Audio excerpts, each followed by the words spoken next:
You want the neat version first. I found the silver tube by accident. It rolled under my fingers when I reached behind the vanity to rescue a lost earring. The bathroom was fogged from Evan's second shower of the day, eucalyptus curling through the steam like a polite ghost. The fan whispered. The house breathed. I unzipped his Dopp kit razor, nail clippers, aftershave, the cologne with its cap always missing, and there it was.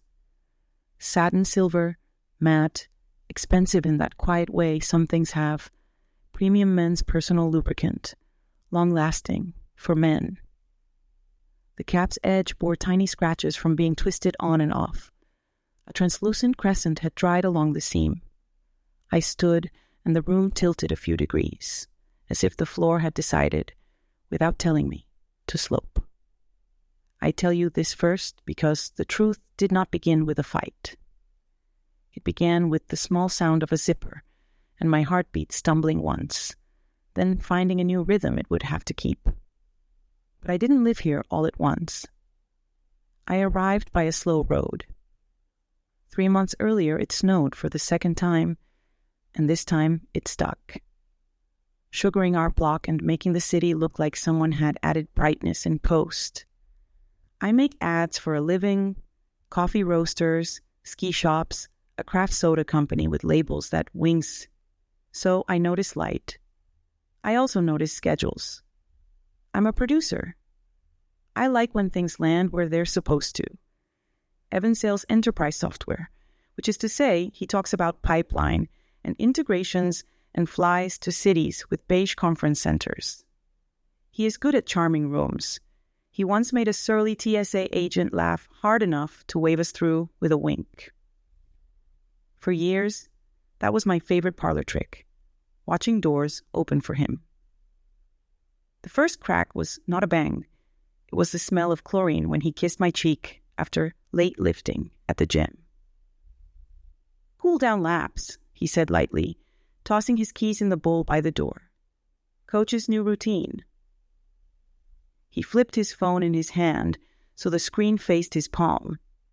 He never used to do that. It wasn't a secret yet. It was the early rehearsal of one. The second crack, a Sunday he showered before the game. My husband, who usually made himself one with the couch the moment kickoff music started, rinsed off and used my good conditioner like it was an apology he wouldn't name. He slid in beside me, smelling like hotel towels. "Date night?" I teased. "Lucky you," he grinned. I laughed. It sounded normal. It felt like a question. My body knew before my mind signed for the package. I started writing down times without admitting that's what I was doing. Producers' notebooks work like rosaries in my hands. Counting calms me. Tuesday. Gym at 6 a.m. Home for coffee, lunch, at desk. A charge at Evergreen Suites on 18th. Parking validation, he said, a phrase that sat in my mouth like a coin. Friday. Client happy hour. Home smelling like lemon and something sweet that wasn't ours. Nothing dramatic. A light going out, not with a pop, but with a long soft fade until the room shadow felt like it belonged there. We still had good days. A snowshoe at Brainerd Lake when the sky was knife bright, and he reached back on the steeper hills to pull me up, gloved hand steady, joking about my short legs and how he'd marry them again. A Tuesday. I made coconut curry, and he told a story that made me laugh so hard I choked, and he thumped my back and kissed the top of my head, and for 5 minutes the air felt like our old air. Then the twice shower day. He came home from a meeting, showered, dressed, and left again in 15 minutes. "Seafood," he said when I raised an eyebrow. "You know how it clings." He kissed the air near my face and smelled like a citrus I didn't own. That night, I stared at the ceiling at 2:27 a.m., counting the furnace's clicks between cycles. My heart did its new rhythm. I pictured the inside of his bag, the one he never used to sip.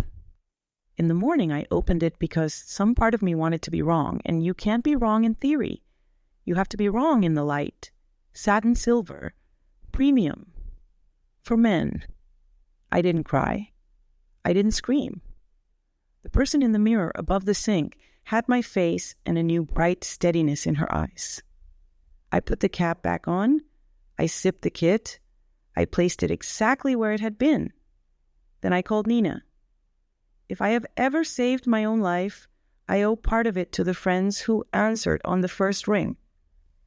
Nina is a contracts attorney who collects legal trivia like other people collect coffee mugs. She heard my voice and said, "Sit down," though she couldn't see me. Then, one-party consent in Colorado. If he tells on himself, you're allowed to let him. Also, breathe. "I don't want to play games," I said, and my voice was too calm for a person whose floor had moved. "It's not a game," she said. "It's a record, and you don't have to do anything today except keep your shape." Keeping my shape became my job. Not catching him. Not punishing him. Keeping my shape so I would recognize myself when this ended. He poured coffee like a husband in a commercial steam rising, morning light rendering him dear and familiar. "You're going to laugh," he said, sliding me a mug. "Yesterday?" Guy backed into me in the parking lot, said he was between policies, and asked if he could Venmo me. "That's not a thing," I said, smiling with my mouth. He laughed, proud of his anecdote, like a boy who'd brought home something shiny. "Big demo today?" he added. "Might run late. 9, 10, I'll text." "Where?" "Downtown. Evergreen has the best conference spaces," he said, and a small part of my heart noted his courage. He could say the word and keep his face pleasant.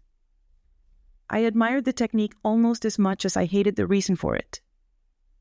I touched my phone, and a small, silent red line began to move, recording our morning like a bird burying seeds. He left at 8. By 8:15, I had slid a tiny AirTag into the seam of the gym bag that suddenly lived in the trunk of his car. Silly, I told myself. Then I told myself how many silly things have kept people alive. At 9:40, the dot settled on the 18th. At noon, it shifted 2 blocks to a cafe I liked for their bitter espresso. At 1, it hopped back. At 4, it stilled. At 5:10, it floated to a building with ferns in the lobby and a pretty directory in a tasteful font. Evergreen Suites, 3rd floor. I went, because moving my body helped my mind not fall down. The lobby smelled like lemon and wealth. The man at the desk wore a navy suit and a practiced neutrality. "My husband left a gym bag," I lied with a smile so small it almost felt like the truth. "Is there a log?" he typed. He glanced up at my face like my sorrow had handwriting he could read. He slid me a card that said, "Security." It meant nothing. It meant everything. Outside, the air cut me clean. I went home and boiled pasta because salt and water obey. That night, his key bowl clinked with exactly its regular note. "We crushed the demo," he said cheerfully. "Client's a handshake away." "Where?" I asked. And he said, "Evergreen," with no shame at all. I pressed the stop button on my phone with my thumb and felt like a magician palming a coin. I booked us a couples therapy session for the following week and watched him light up with relief like I'd offered him a raft in a storm. He wanted the theater of effort. I wanted a witness. The therapist's office smelled faintly of orange and dust. The rug had a pattern you could follow if you needed somewhere polite to put your eyes. "How can I help?" she asked, voice the soft kind that makes you believe a person has seen everything and will not flinch. "We're off," Evan said first, hands folded in his lap the way he does in meetings to look harmless. "Work's crazy. We keep missing each other. Grace is amazing." He looked at me with an expression that could sell oceans to sailors. I don't want to lose this. I found a tube of men's lubricant in his DOP kit, I said, and the sentence broke the room open like glass. Silence is a thing you can hold. The therapist held it. Evan's eyes went wet fast. He has good eyes. I used to call them honest. Now I call them practiced. It's not what you think, he said, and my heart, the new practical one, said, always exactly what you think, but worse. Evergreen, I said. 3rd floor. Twice a week. A cafe with a broken milk steamer that clips your voicemails. A boutique that sells candles named after places we haven't been together. He put his head in his hands, and I could see the boy he had been when shame was new. I loved that boy once. I arranged my face into something kind because I am kinder than he deserves, and also because I needed to be able to live with myself tomorrow. Who? I asked finally. He said her name like a cough. Lila. I knew Lila. Everyone knew Lila. She told jokes that landed. She walked fast and never wore a coat. The kind of woman you want on your team because she takes corners at speed. I'll end it, he said to the rug. I'll end it right now. You already ended it, I said, calm as lemon water. You're just late to the news. Outside, the air was sharp enough to clean a wound. He reached for my elbow. I stepped back because my body was done being moved without being asked. He slept in the guest room because I told him to. He left in the morning because I told him to. The house hiccuped once and then learned how to breathe without him. I didn't scream at her in a lobby or throw a drink on his shirt. I sent one email to HR with dates and facts and attached nothing I couldn't defend to a stranger in a suit. Nina read it and said, "This is surgical." And I felt for the first time like I could set down the rock I'd been carrying around inside my chest. HR did HR. They reassigned. They trained. People whispered the way people whisper when the story is more interesting than their own. He called me, voice sanded down to the honest part of sorrow. "You could have ruined me," he said. "You didn't." "I chose the version of myself I can live with," I said, "so I can sleep in my bed." I cried in the car where no one had to comfort me or feel helpless. I cried once in the soup aisle because the linear neatness of cans felt like a joke. I cried in the shower because the tile did not mind. Then I started finding my feet by doing the very small things I could. I bought new towels the color of rain. I repainted the kitchen a green that felt like biting into a pear. I moved our wedding pictures into a box in the basement, not because I'm ashamed of past happiness, but because I couldn't keep walking by all that past tense joy like it was a current invitation. I put an AirTag back in the junk drawer next to batteries and vows I no longer needed. I called my mother and told her I was okay even when I wasn't, because sometimes you need to rehearse okay to get there. Lauren, my other best friend, left wine on my porch and texted a heart and did not knock. That is love. He called every few days at first, practiced contrition pouring out of him, like he'd been studying a script written for men who got caught. He asked for a second chance, then a first chance, then a do-over. "I'll be better," he said. "I didn't mean..." "You did," I said. "You just didn't think you'd get caught." He wept on my voicemail, and I learned how to feel compassion without obligation. I filed temporary orders, exclusive use of the house. The judge's hair was the color of wind. She read our forms and did not look surprised. Paper can make a home feel suddenly less abstract. My name mine on, the orders felt like a hand on my shoulder that said, quietly, "You're allowed to keep what is yours." He looked at...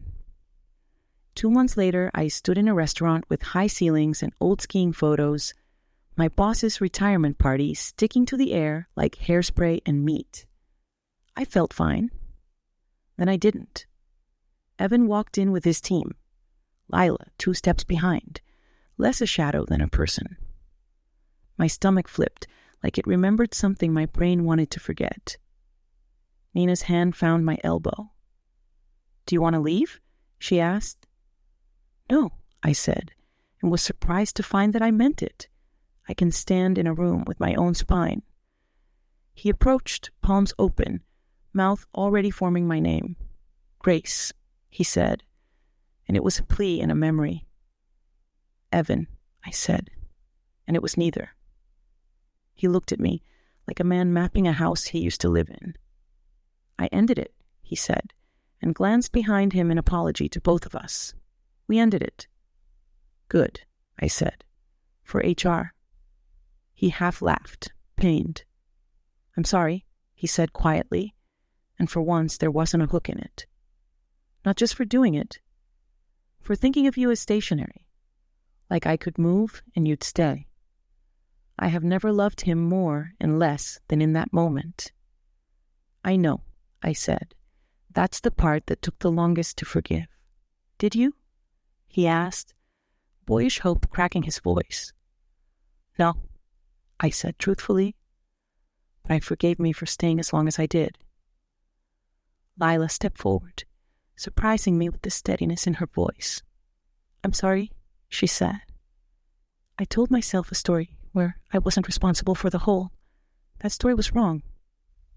I looked at her and felt not rage, not sisterhood, just a tired human recognition. "Thank you," I said, and meant it. We finalized in spring. The courthouse smelled like old paper and wet umbrellas. The judge made our past tense without flourish. I kept the house and the car with the better brakes. He took the small, sharp debts he'd gathered, performing a life for himself and the world. There was no alimony. There was a line on a page where my name lived alone. After, I bought a plant for the kitchen window and promised not to kill it. It's thriving because I talk to it, which either means it likes me or I finally like the sound of my own voice. I went back to work. I told a junior producer she was good and watched her square her shoulders like I'd just given her a key. I stood on a trail at sunrise and cried from relief, so clean it felt like weather. He called on the anniversary of the day I found the tube. "I'm sorry," he said. "I thought if I did it fast, it would hurt less. I was wrong." "Me too," I said. "I thought if I didn't look at it, it wouldn't be true. I was wrong. We are both better at the truth now. I do not think that means we should be together. Sometimes growth is 2 trees choosing different light. Here's the part that matters most to me. The pain wasn't a hole. It was a tunnel. I went in one person and came out another. In the middle, I thought I would die from the small, mean grief of feeling like a fool. Then I didn't. The house creaks at night the way houses do. The refrigerator sighs. The furnace knocks once. I sit at the table with a mug that says producer in black letters and write lists that belong only to me. Grocery staples, call Lauren back. Buy more eucalyptus body wash because I learned I loved the smell even when it wasn't on his skin. I keep the silver tube in a Ziploc at the back of a high cabinet, not because I'm sentimental, but because sometimes you keep one stone from the avalanche, smooth it in your palm and remind yourself, the mountain shifted and I did not slide off. I walked down. I kept my shape. And now we're back to the night I found it. The steam curling, the fan whispering, the tube a small cold fact in my warm hand. The room tilted. This time, I didn't. I set it down very gently, like an artifact in a museum of a life that no longer needed to display itself as perfect. I turned off the fan and the light and walked out into my house, which was mine, and into the kind of future you don't announce on social media because it doesn't need applause. It needs breath. It needs ordinary mornings and a plant that lives and a woman who can stand at her own sink, look into her own eyes in the mirror, and say without a quake in her voice, "I kept me." Brief conclusion on the story. Betrayal rarely comes out of the blue. It is revealed by little things, strange purchases, secret chats, sudden overtime. Trust your intuition and check the facts. Act with your head, not your emotions. Save correspondence and receipts, record dates times, consult a lawyer, and protect access to finances and devices. Clear boundaries and respect are the foundation of marriage. If your partner breaks them, it is your duty to protect yourself and leave the toxic relationship. What not to do: vigilante justice, dangerous pranks, public harassment. They harm you and your cause. A legal strategy and calmness work better. Conclusion: strength lies in preparation and self-esteem. When you choose yourself, you don't lose. You regain control over your life.